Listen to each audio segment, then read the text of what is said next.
January 4, Biyernes.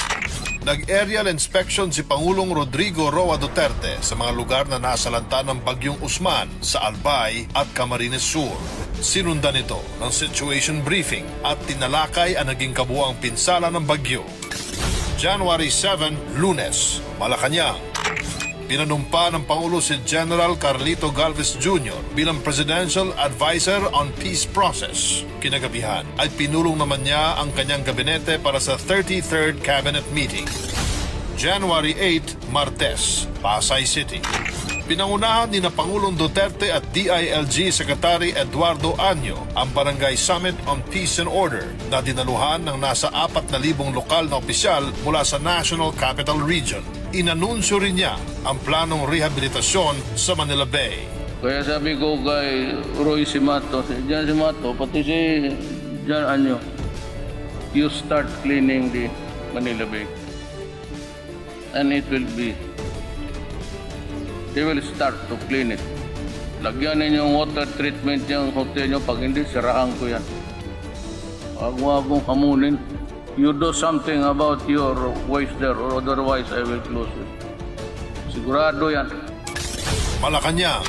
Nag-courtesy call sa Pangulo ang President and Delegation of the House of Councilors of Japan. January 9, Miyerkules, Imasalang, Masbate. Inilunsad ng Pangulo ang programang Negosyo-Serbisyo sa Barangay na may layong palitan ang sistemang 5-6 sa pamagitan ng microfinancing o pautang sa maliliit na negosyante. Kataingan, Masbate. Personal na kinausap ni Pangulong Duterte ang nasa 200 dating miyembro ng New People's Army na sumuko sa gobyerno. January 10, Huwebes, Bulacan. Bilang pagkilala sa kanilang kabayanihan ay pinagkalooban ni Pangulong Rodrigo Roa Duterte ng murang pabahay ang mga nasugatang sundalo at pulis sa manugong engkwentro sa Marawi. Pinangunahan din niya ang groundbreaking ceremony ng General Gregorio del Pilar National High School at inanunsyo ang planong salary increase para sa mga guro ngayong taon. I am willing to strike a deal in the presence of Secretary Briones sa mga maestra. You can choose the date, January. Bilisan lang ninyo, then we can make even an agreement or manifesto or choose whatever kind of document. Kayo ang isusunod ko this year.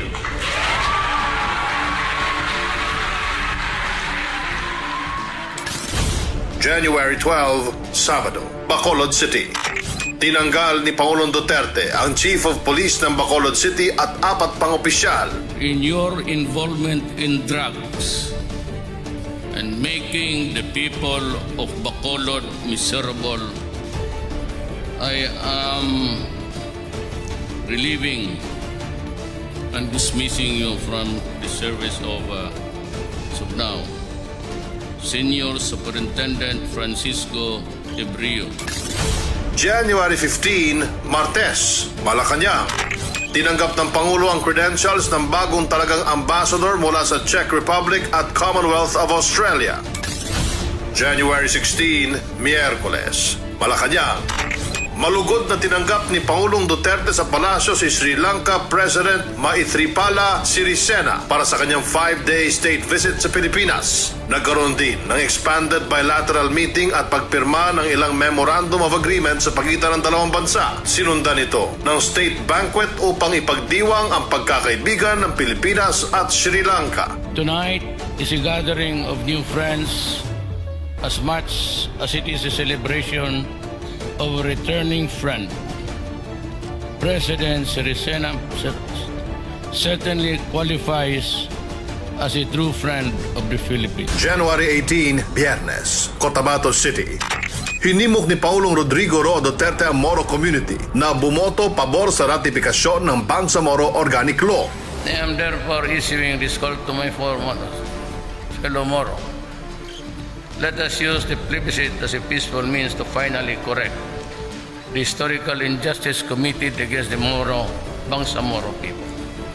For the Moro people of Mindanao, let us forget the bitterness of the past and look forward to the future.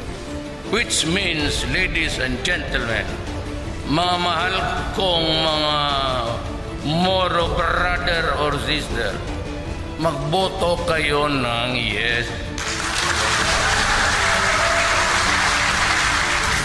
January 21, Lunes, Malacanang. Tinanggap ng Pangulo ang credentials ng mga bagong ambassador mula sa Lithuania, Peru, Republic of the Gambia, Republic of Sudan, Turkmenistan at Uganda. Nag-courtesy call din sa Pangulo si Japanese Ambassador Koji Haneda. January 22, Martes, Lucena City. Panauhing pandangal si Pangulong Duterte sa taunang assembly ng Provincial Union of Leaders Against Illegality. January 23, Miyerkules, Pasay City. Dumalo ang Pangulo sa Tricycle Operators and Drivers Association o TODA Summit sa Cuneta Astrodome. January 26, Sabado, Cagayan de Oro City. Pinarangalan ni Pangulong Rodrigo Roa Duterte ang mga sundalong nasugatan mula sa engkwentro kontra New People's Army sa Mindanao. January 28, Lunes, Holosulu. Galit at dismayadong ininspeksyon ng Pangulo ang Our Lady of Mount Carmel Cathedral na niyanig ng dalawang pagsabog noong January 27, 2019. Pugin ninyo ang kabusaya by whatever means. Our duty is to protect the Filipino people. And second is that we have to preserve the nil. Pag nawala yung hulo, baski isang island yan, then we have failed in our mission to preserve the territory of the Republic of the Philippines. Binisita niya ang mga sibilyan at sundalong nasugatan sa pagsabog. Nakiramay din siya sa pamilya ng mga biktima ng terorismo at nangakong bibigyan ng hustisya ang pagkamatay ng kanilang mga mahal sa buhay. January 29, Martes, Malabon City. Pinangunahan ni Pangulong Duterte ang groundbreaking ceremony ng San Lorenzo Ruiz General Hospital. It is my pleasure to be with you today as we lay the groundwork for a project that will soon serve not only the people of Malabon but also patients coming from adjoining areas such as Kamanava and Bulacan. January 31, Huwebes, Malacanang. Hiwalay na nag-courtesy call kay Pangulong Rodrigo Roa Duterte ang mga ambassador mula sa Russia at Israel. February 6, Miyerkules, Malacanang. Tinalakay ng Pangulo at ng kanyang gabinete ang ilang may init na issue sa bansa sa ginanap na 34th Cabinet Meeting. Nakipagpulong din siya sa mga rice industry stakeholders sa President's Hall sa Malacanang. February 7, Huwebes, Malacanang. Pinanumpa ng Pangulo ang nasa 80 bagong talagang government officials. Pinanumpa rin niya ang bagong Chief of Presidential Protocol at Presidential Assistant on Foreign Affairs na si Robert Eric Borge. February 8, Biyernes, Albay. Panauhing pandangal si Pangulong Rodrigo Roa Duterte sa Peace and Order Summit for Barangay Officials na dinaluhan na mahigit 2,000 barangay officials, governors at mga mayor mula sa 6 na probinsya ng Bicol Region. Any politician, whether for or against me or my administration, are bound by the same limitations of law. That is the Alunan doctrine which I am adopting because it is good for the country. February 9, Sabado, Davao City. Nag-courtesy call kay Pangulong Duterte si Japanese Foreign Minister Taro Kono na may 3-day official visit sa Pilipinas. February 11, Lunes. Ipinamahagi ng Pangulo sa mga magsasaka ng Maguindanao ang 834 Certificate of Land Ownership Award na katumbas ng halos 200 ektaryang lupa. Sabi ko nga kay Secretary Castriciones, ibigay mo na lahat yan sa panahon ko. Lahat ng lupa ng gobyerno. Wala namang nakikialam dyan. Pati bukid, ibigay mo na, ititulo mo para mataniman at maging progresibo. February 13, Miyerkules. Pinangunahan ni Pangulong Duterte ang inaugurasyon ng Moscati Meadows Residential Treatment Facility, isang drug addiction treatment center. This 1-hectare residential addiction treatment center, which targets to accommodate up to 50 patients who will undergo a 6-month holistic rehabilitation program, is truly in line with this administration's efforts to combat the drug menace that has plagued our society for so long. February 19, Martes, Davao City. Dumalo si Pangulong Rodrigo Roa Duterte sa 9th anniversary of Mindanao Development Authority at sa 25th anniversary ng Brunei Darussalam Indonesia Malaysia Philippines East Asian Growth Area o ang BIMP-EAGA. Nanawagan ng Pangulo ng pagkakaisa upang labanan ang economic slowdown ngayon sa rehiyon. We have to band together. The world is changing, including the economy. It could go either bad or very bad, or it could go well. And I hope we can survive it. February 20, Miyerkules, Malacanang. Nag-courtesy call sa Pangulo ang top officials ng U.S.-Philippine Society. Makasaysayang nilagdaan ni Pangulong Duterte ang ilang mahalagang batas tulad ng Social Security Act of 2018, Revised Corporation Code na magpapasimple sa corporate governance standards, Philippine Sports Training Center Act na magiging sentro ng athletic development ng mga atletang Pilipino, at ang Universal Healthcare Law na magbibigay ng dekalidad at abot-kayang healthcare services sa mga Pilipino. By automatically extolling our citizens into the National Health Insurance Program and expanding PhilHealth coverage to include free medical consultations and laboratory tests. The Universal Healthcare Law that I signed today will guarantee equitable access to quality and affordable healthcare services for all Filipinos. February 22, Biyernes, Malacanang. Pinangunahan ng Pangulo ang ceremonial confirmation ng Bangsamoro Organic Law Plebiscite Canvass results at pinanumpa ang mga miyembro ng Bangsamoro Transition Authority na pangunahan ni MILF Chair Alhaj Murad Ibrahim bilang Interim Chief Minister. If there is any problem at all or in the future, let me assure you that for the remaining years of my work as a government work here in this building, I assure, inshallah, I will always do what the law says and what is yours, and what to that extent that we can give you not only comfort but happiness to the Muslims of you. February 24, Linggo, Cebu City. Ipinamahagi ni Pangulong Rodrigo Roa Duterte ang cash grants sa abot sa 1,500 beneficiaries ng Unconditional Cash Transfer o UCT. February 25, Lunes, Pasay City. Panauhing pandangal ang Pangulo sa First National Assembly ng Liga ng mga Barangay sa Pilipinas.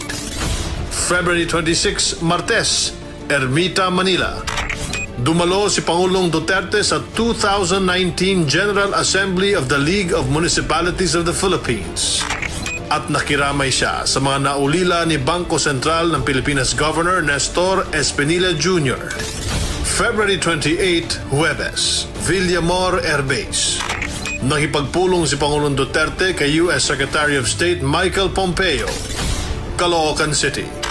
Pinangunahan ng Pangulo ang inaugurasyon ng North Luzon Expressway Harbor Link Segment 10 na durugtong sa MacArthur Highway at C3 Road sa Caloocan. This new highway is expected to decongest Metro Manila by providing access to NLEX without the need to pass through EDSA or the Balintawak Toll Plaza.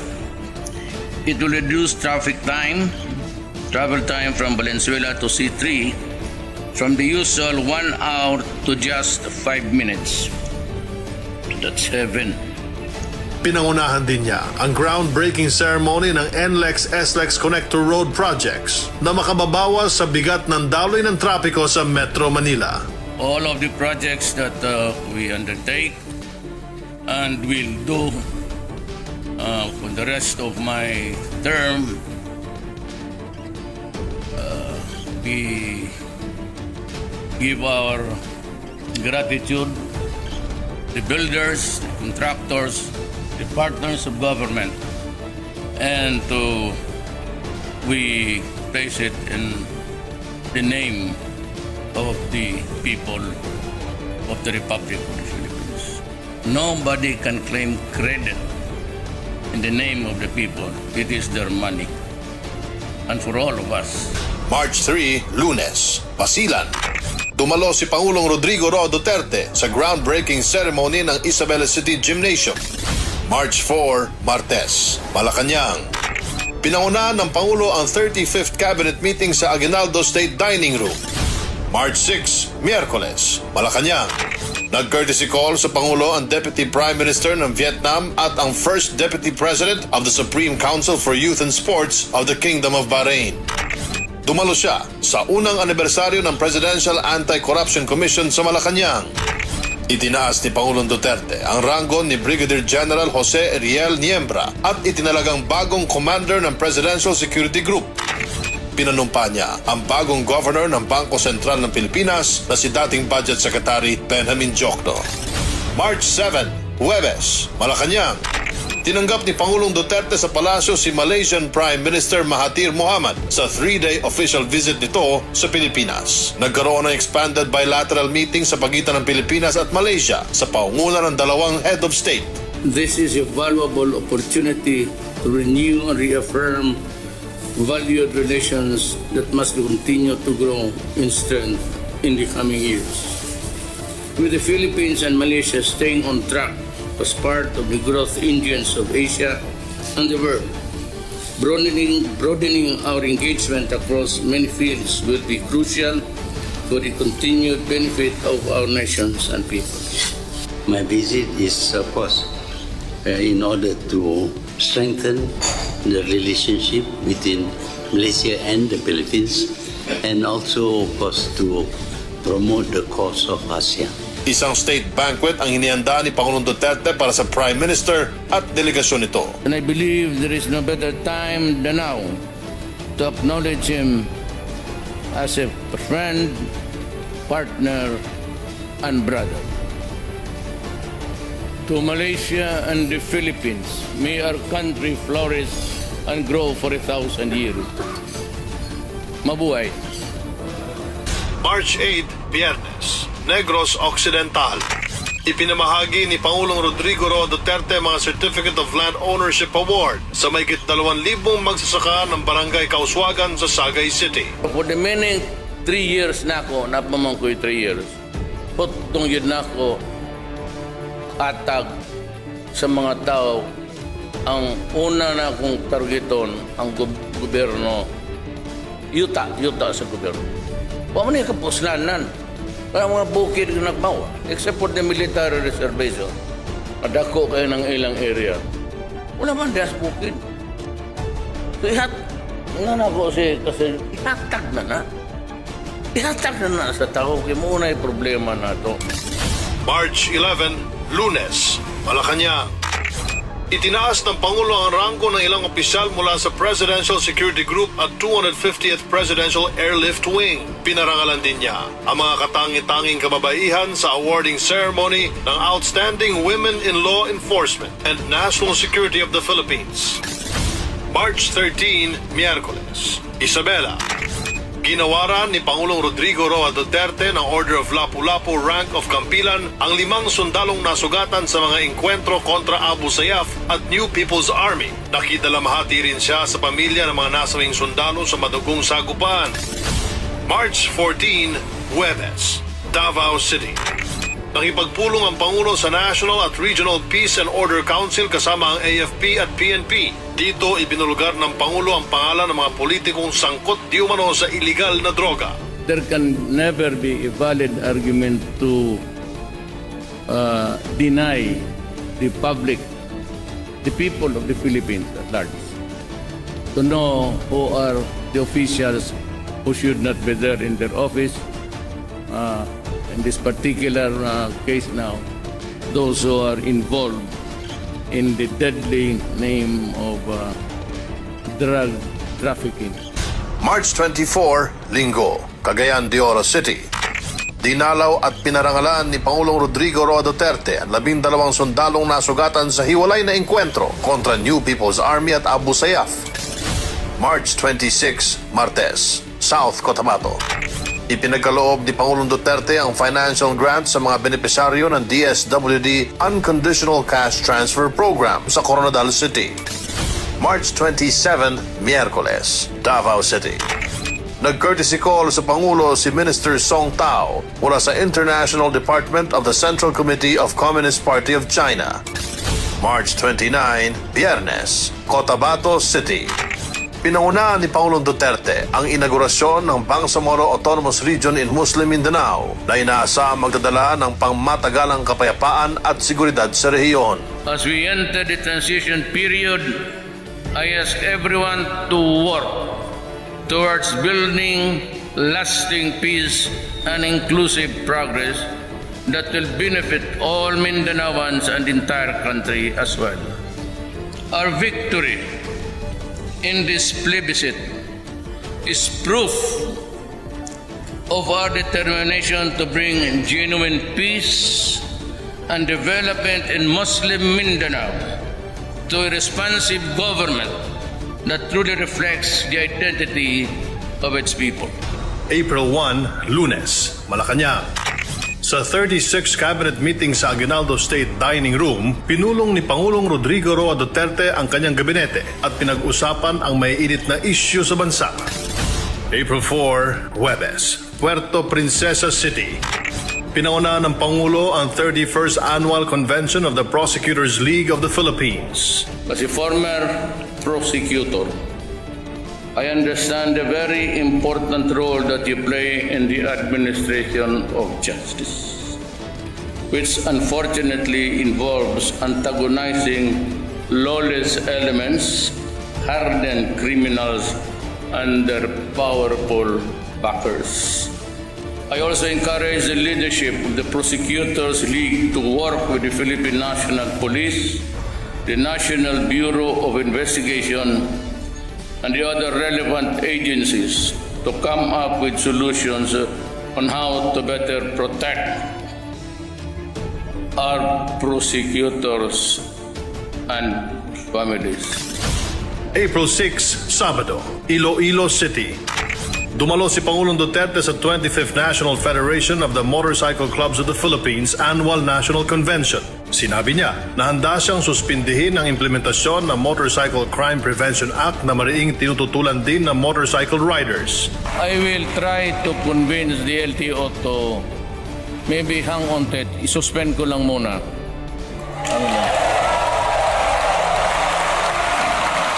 Kasi it is not good. April 8, Lunes, Malacanang. Nag-farewell call sa Pangulo si Argentine Republic Ambassador Jose Nestor Ureta. Nag-courtesy call naman si Japanese Ambassador Koji Haneda at Japan International Cooperation Agency President Shinichi Kitaoka.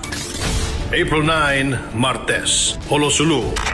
Pinangunahan ng Pangulo ang paggunita sa 77 taon na araw ng kagitingan sa Camp Tulfo Bautista Memorial Shrine at binisita niya ang mga nagpapagaling na sundalo mula sa engkwentro kontra sa Abu Sayyaf sa Patikul Sulu. April 15, Lunes, Malacanang. Pinirmahan ni Pangulong Rodrigo Roa Duterte ang 2019 General Appropriations Act o ang 3.757 trillion pesos national budget para sa fiscal year 2019. Nakipagpulong siya sa mga miyembro ng National Task Force to End Local Communist Armed Conflict. Pinatuloy niya rin sa palasyo ang mga presidente ng Tricycle Operators and Drivers Association o TODA at iba pang TODA Federation sa bansa. April 23, Martes, Pampanga. Pinaunahan ng Pangulo ang situation briefing sa naganap na magnitude 6.1 na lindol na yumanig sa ilang bahagi ng Luzon noong April 22, 2019. Ininspeksyon niya rin ang gumuong supermarket sa Porac, Pampanga na isa sa malubhang naapektuhan ng lindol. First of all, I'd like to thank the various local government units and the NGOs in this place for the excellent camaraderie shown during the crisis. Pasay City. Kinagabihan ay dumalo siya sa 7th Union Asia-Pacific Regional Conference of PICC. April 25, Huwebes, Beijing, China. Bago nagumpisa ang ikalawang Belt and Road Forum for International Cooperation ay nakipag-bilateral meeting muna si Pangulong Duterte kay President Xi Jinping ng China. Sinaksihan din ng dalawang lider ang pagpirma sa ilang kasunduan sa pagitan ng Pilipinas at China na may kinalaman sa economic cooperation at drug rehabilitation. Saka nakipagpulong si Pangulong Duterte kay Chinese Premier Li Keqiang kasama ang delegasyon ng dalawang bansa. April 26, Biyernes, Beijing, China. Formal na binuksan ni Chinese President Xi Jinping ang Second Belt and Road Forum for International Cooperation na kabilang si Pangulong Duterte sa mga naimbitahang world leader. I reaffirm my country's commitment to the collective vision of common prosperity through cooperation on the basis of mutual respect and as equal sovereign state. In pursuit of our independent foreign policy, we will uphold and defend the open and rules-based international order. We must remember, development assistance must be used as a genuine tool to bring about positive change in the lives of our people. And it must be a purposive decision of partner states, taking into account mutual respect and mutual interest. It should never foster dependence. It should be based on reciprocal benefits motivated by keen interest in partner states to bring about real progress. Isa pa sa inabangan ay ang exchange of 19 business agreements sa pagitan ng Pilipinas at China na sinaksihan din ni Pangulong Duterte. April 27, Sabado, Beijing, China. Sa pagpapatuloy ng Second Belt and Road Forum for International Cooperation na dinaluhan ni Pangulong Rodrigo Roa Duterte, nag-round table discussions ang world leaders sa pangunguna ni Chinese President Xi Jinping. April 28, Linggo, Davao City. Pinaunahan ni Pangulong Duterte ang opening ceremonies ng 2019 Palarong Pambansa. Let me assure you that the government will continue to promote physical education and other relevant sports programs that will support our athletes in reaching for their dreams and aspirations. We will empower them to become the best in the respective fields so that may bring pride to our nation. May 6, Lunes, Taguig. Nakiramay ang Pangulo sa naulilang pamilya ni former House Speaker Prospero Nograles. Malacanang. Nakipagpulong siya kay NEDA Secretary Ernesto Pernia at NEDA Undersecretary Adoracion Navarro. Pinulong din ng Chief Executive ang kanyang gabinete para sa 37th Cabinet Meeting. May 8, Miyerkules. Nag-command conference si Pangulong Rodrigo Roa Duterte kasama ang mga opisyal mula sa Philippine National Police at Armed Forces of the Philippines at pinag-usapan ang seguridad ng bansa. May 13, Lunes. Bumoto sa Davao si Pangulong Rodrigo Roa Duterte para sa 2019 midterm election. May 21, Martes, Malacanang. Mainit na sinalubong ng Pangulo ang bagong talagang ambassador ng Thailand sa Pilipinas na si Ambassador Vasin Ruang Pratip Saeng at tinanggap ang credentials nito. Nag-courtesy call din sa kanya ang mga opisyal ng Toyota Dealers Association of the Philippines. May 26, Linggo, Baguio City. Pinangunahan ng Commander-in-Chief ang commencement exercises ng PMA Mabalasi Class of 2019 at pinaalalahanan ang mga bagong military officers. Be a good soldier who will serve the Constitution, protect the people, secure our sovereignty, and preserve the integrity of our national territory. Serve your country well. Die for your country if needs be. Remember the young Filipinos yet to come, the children and those who are now studying. Huwag mong kalimutan ninyo yan.